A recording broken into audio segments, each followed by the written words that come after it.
언젠데 왜 이렇게 안 돌아와? 요새 세상이 얼마나 험해. 무슨 일이 난 건 아닐까? 내가 이제 나가서 좀 기다려야 되겠다.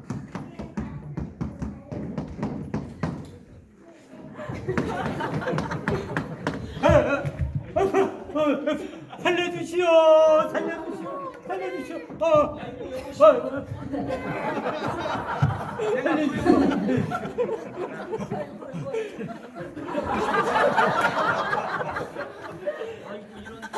웃겨 인공호흡이라고 한번 해.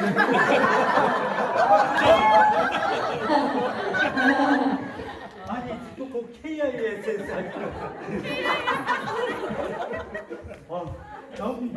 너무 고맙소이다. 죽을 뻔했어요. 물에 빠져서 너무 고맙소이다. 고맙습니다. 고맙소. 네, 그러면은 죽을 뻔했는데 얼마나 고맙습니까. 생명의 은인. 고마우시면 우리 절에 시주를 한번 하심이 어떨런지. 시주요? 우리 절 부처님은 자비하시고 능력이 많은지라 빌어서 아니 되는 일 없고 구하면 능하시니 부처님께 공양 및 300석을 시주로 올리고 지성으로 비시면 살아생전에 눈을 떠서 천지 만물을 두루 보고 성한 사람이 될 것이요. 그게 정말이요? 정말이요 그게? 그렇습니다. 공양미 300석 엄청 많은 돈인데. 네, 내가 눈을 뜨겠다 그러면 시주하겠소이다. 그래요. 그러면 여기 계약서에 사인.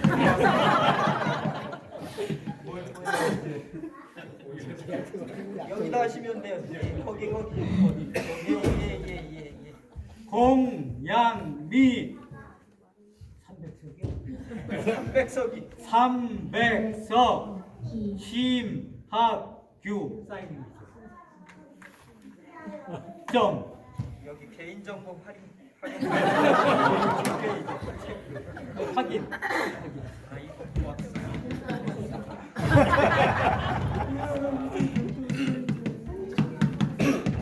아니 아버지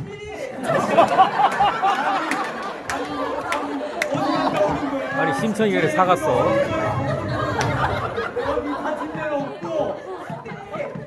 날이 이렇게 적은 거 어두운데 아버지 어디 계셨었어요? 네가 무슨 일이 났는지 알고 너무 걱정이 돼서 나왔지. 하고 지금 무슨 사인을 하신 거예요?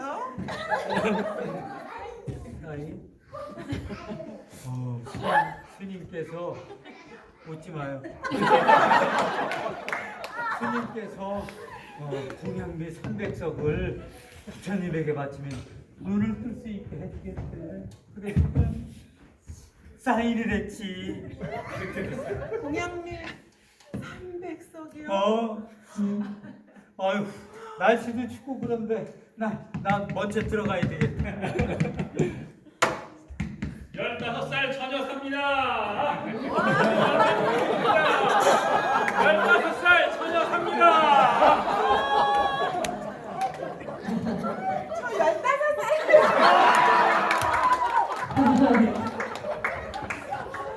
나는 배를 타고 여기저기 다니면서 장사를 하는 사람이요. 이번에 내가 인당수라고 바닷길이 아주 험한 곳을 지나게 됐는데 그곳을 지날 때 15살 처녀를 용왕님께 제물로 바치면 바다도 잠잠해지고 장사도 아주 잘 된다고 하는구려. 그래서 15살 처녀를 구하고 있다오. 이제 내 목숨도 구하고 장사도 잘 된다고 하니 15살 처녀를 돈은 얼마든지 줄 테니 구하고 있는데 어때? 한번 해보겠소? 제가 하겠습니다. 아버지를 살린다면 제가 용왕님께 저를 제물로 드리겠습니다.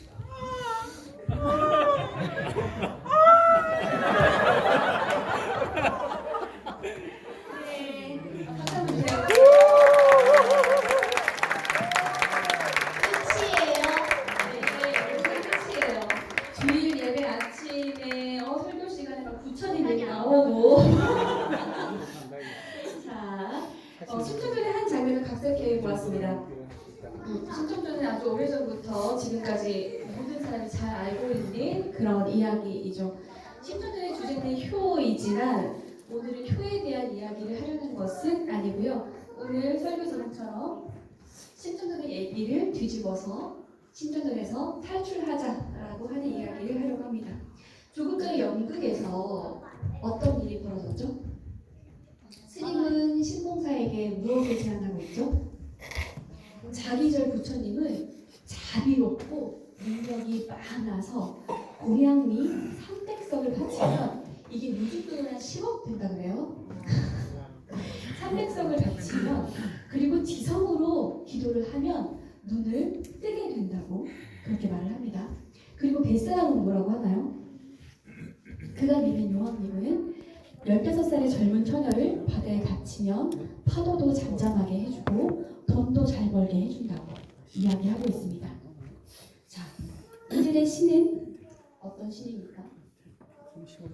이들의 신은 일단 기브의 테이크인 기브가 확실한 신이고 그 신은 돈을 좋아하고 젊은 여자를 좋아하는 신이에요. 사람으로 하여금 계속 돈을 가치를 만들어서 신을 배불리고 약자들을 계속 희생해서 사람을 괴롭히는 그런 신입니다. 저는 오늘날 한국 교회가 바로 이 신천년의 신을 하나님이라고 착각하고 사람들을 잘못된 일로 계속 인도하고 있다고 생각이 듭니다. 다음 주일이 사실은 종교개혁 주일이거든요. 그래서 이러저런 생각을 하다가 500년 전 종교개혁을 했던 상황과 지금 우리의 상황이 너무 닮아 있는 건 아닌가 그런 생각을 했습니다. 그 증거로 제가 이 사진들을 보여드리겠습니다. 자, 이제 설명드릴게요.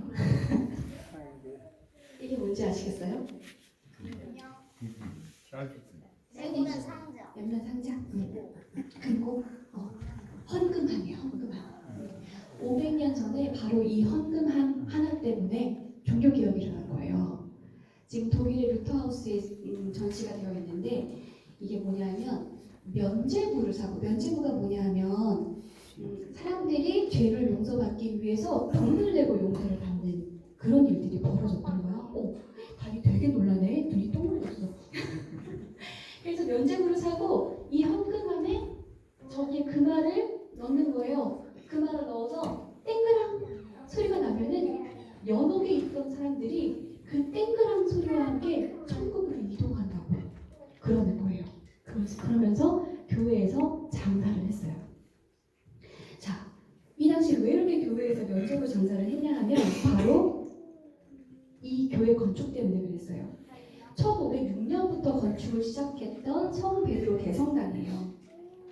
1626년에 완공했으니까 어마어마한 거고 돈도 엄청 많이 들었죠. 그러니까 종교개혁이 일어났던 상황이면은 이 성당을 건축하기 시작한 지 한 10여 년, 15년 뭐 이 정도가 되는 그런 때인데 그때 돈이 아마 어마어마하게 들어서 독일 대주교하고 교황하고 짜고 이런 사업을 벌였던 거예요. 지금까지도 이 성당이 세계에서 제일 큰 성당으로 기록되고 있습니다.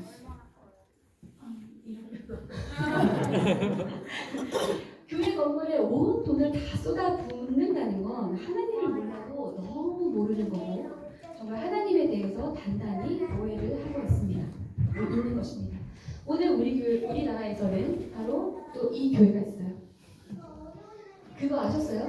사랑의 교회가 가장 큰 지하 예배당을 가진 교회로 기네스북에 올라있어요. 기네스북에 올라있어요. 그러니까 카톨릭 교회까지 다 통틀어서 제일 큰 거예요. 우리가 성 베드로 성당을 이긴 거예요. 이렇게 커. 결국 세계에서 제일 큰 욕심이 덧치돼서 불법 건축을 하게 된 거예요. 서울시 공공도로의 지하에 한 300평 정도가 넘는 공간을 불법으로 점유하고 있다고 최근에 대법원에서 최종 판결을 내렸죠. 네.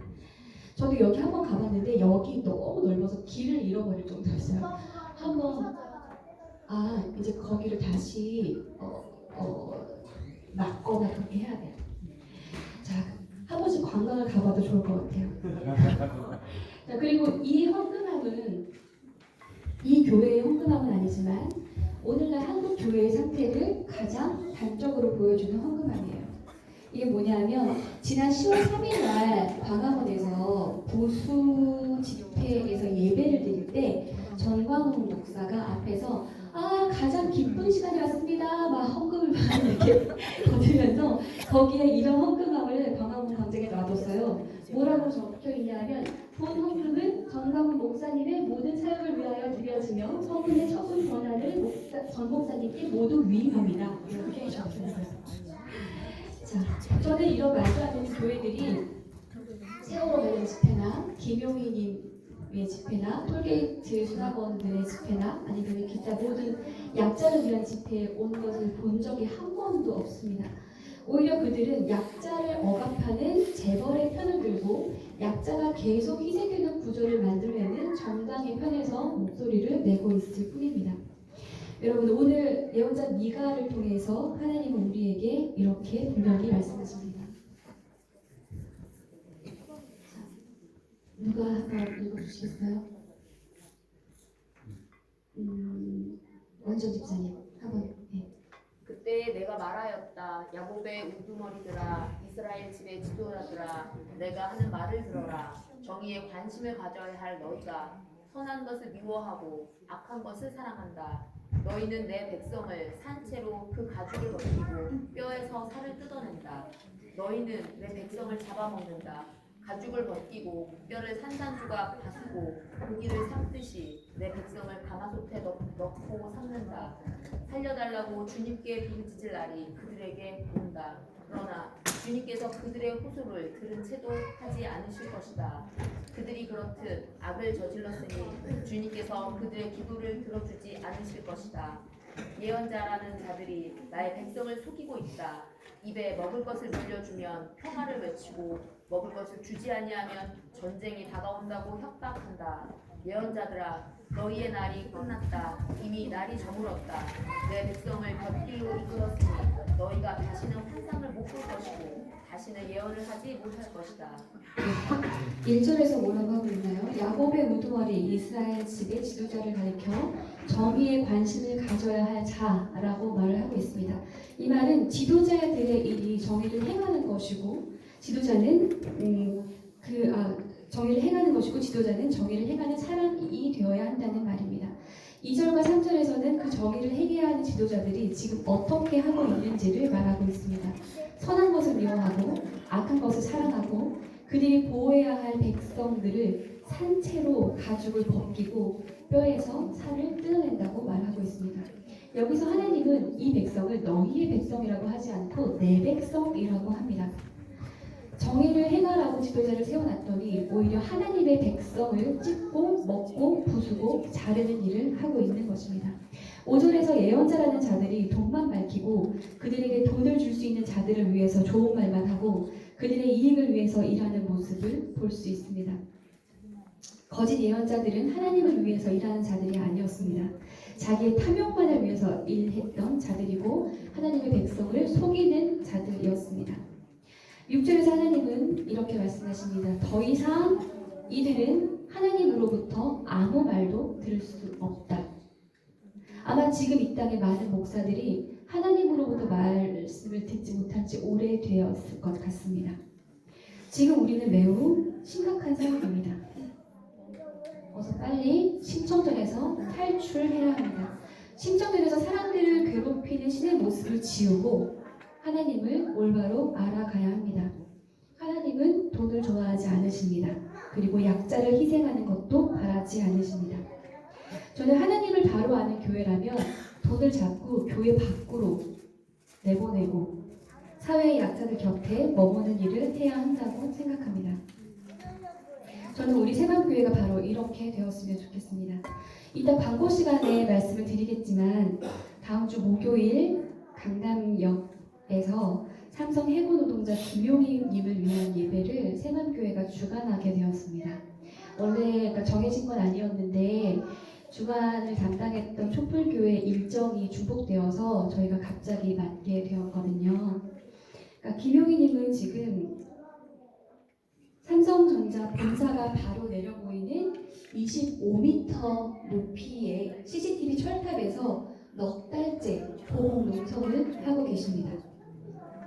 이분은 삼성에서 노조 활동을 하다가 25년 전에 해고 계셨고 25년 동안 끈질기게 투쟁을 이어오다가 지난 6월 10일 날 마지막 큰 결심을 하고 이곳에 올라가신 거예요. 사실은 지난 7월부로 정년 퇴임 시기가 되어서 이제 뭐 정식 복직은 될 수 없는 상황이긴 하지만 그래도 삼성 측으로부터 사과와 그리고 명예 복직을 요구하고 있는 상황인 겁니다.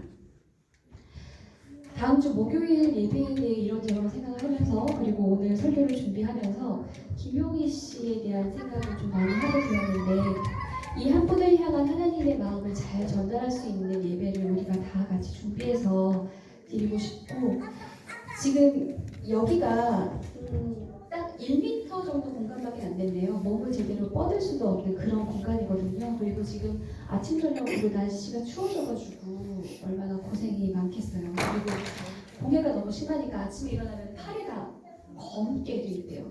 그 매연 때문에. 그래서 가능하신 분들은 목요일에 함께 강남역으로 가서 우리가 김용희님을 위로하고 응원하는 시간을 가졌으면 합니다. 그래서 긴급 제안을 하나 드려도 될까 싶은데 우리 바자회는 원래 거저 내놓고 거저 가져가는 바자회잖아요. 그런데 오늘만큼은 거저 내놓지만 조금 내고 가져오는 바자회가 되면 어떨까. 그래서 뭐 3,000원이라도 5,000원이라도 내고 가져오고 그 3,000원, 5,000원 모은 돈으로 김용희님에게 뭐 모자나 목도리나 뭐 양말이나 장갑이나 이런 걸 좀 작은 선물을 준비해서 가면 어떨까 그런 생각을 해봤는데 어떠세요? 좋습니다. 괜찮습니까? 네, 그러면 이따가 10,000원 이상은 절대 내지 마세요. 1,000원짜리만 내세요. 네, 또 너무 많으면 또 우리가 천치곤란할 수도 있으니까. 그래서 그냥 이번 바자회는 그렇게 해서 약자를 위한 바자회로 한번 삼아봐도 좋을 것 같아요. 사실 김용희 말고도 이 사회의 약자들이 지금 계속 고통을 받고 있습니다. 톨게이트 수납원들 투쟁도 계속되고 있고 이 뉴스를 보셨겠지만 얼마 전에는 외국 노동자가 한국에 온 지 보름 만에 열악한 환경에서 일하다가 깔려서 목숨을 잃는 일도 있었습니다. 앞을 못 보는 아버지를 위해 신청이가 희생된 것처럼 앞을 못 보고 더듬더듬 이상한 곳을 향해 달려가는 사회, 정치, 법조계 지도자들 때문에 사회 약자들이 계속 희생되고 있는 것 같습니다. 구약에서 말하는 정의가 뭔지 아세요? 구약에서 말하는 정의는 아주 명확하게 나옵니다. 고아와 과부와 같은 약자의 재판을 제대로 처리해 주어라. 이게 정의예요. 다른 게 정의가 아니에요. 힘없고 약한 생명을 지켜주는 것이 정의입니다. 한국 교회들이 신청전의 세상에서 탈출해서 하나님의 정의를 바로 세우는 교회들이 되었으면 좋겠습니다. 10월 종교개혁 주의를 즈음해서 우리 하나님이 어떤 분이신지 바로 알고 그의 뜻대로 행하는 우리 세간교회가 되기를 주님의 이름으로 축원합니다. 함께 기도하겠습니다.